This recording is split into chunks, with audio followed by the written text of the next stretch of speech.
Landscaping this beautiful requires a ton of effort and a ton of planning. And Ted Carter's been designing and installing landscapes for over 40 years. Ted, I'd say this is in your DNA. Yes, it definitely is. I started when I was 8 years old in my parents' backyard. Dad dumped a load of sand and a pile of bricks and he said, go play. And that's how it all started. When you get to a project, what are the first things that you're looking at and for?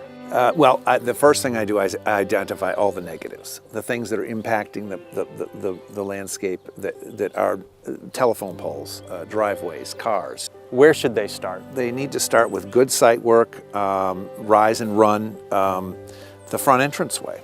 So Ted, this is your inspiration. What do you call this part right here? The front entry walkway and is the spine. It's where everything is built around that front entrance. And most houses have a front entrance where the architecture calls you to that spot. It calls you. So you need to really emphasize that and be sincere to the architecture.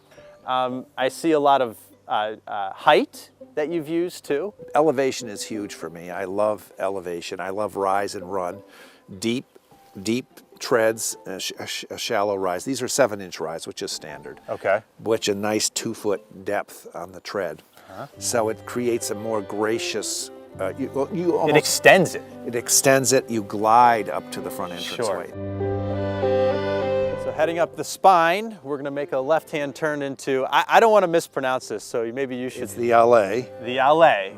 All right, what do we see in here? Well, we've got another spine. It's designed in such a way that it's very gracious. The two of us very comfortably can walk and have a conversation. And you can sort of see the fortification on both sides. Yeah. We have, the stone walls and we have the plantings. So you feel very protected. You feel very enclosed. It's sort of an enclosed space. Yeah, the boxwood helps hedge. on this side, and you've got the stone wall on this side.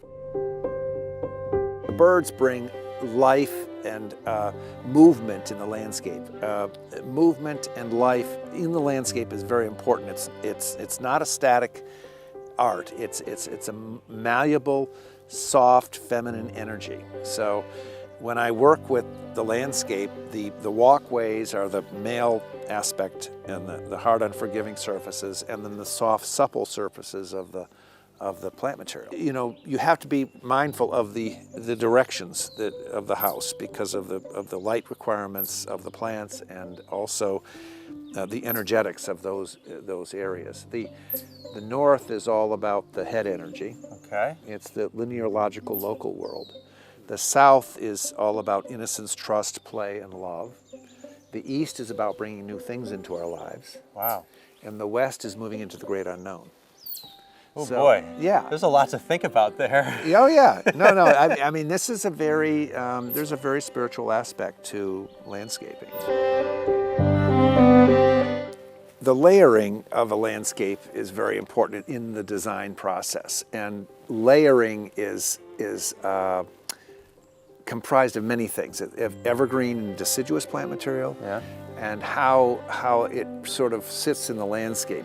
This vision will change completely in December. I mean, it will, you have all the foliage will drop, and the evergreens will come forth, all the stone walls come forward, they become a central feature.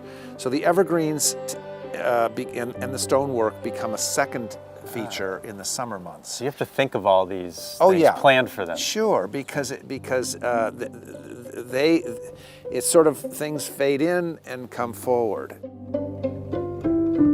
I always create a spot in the garden for art.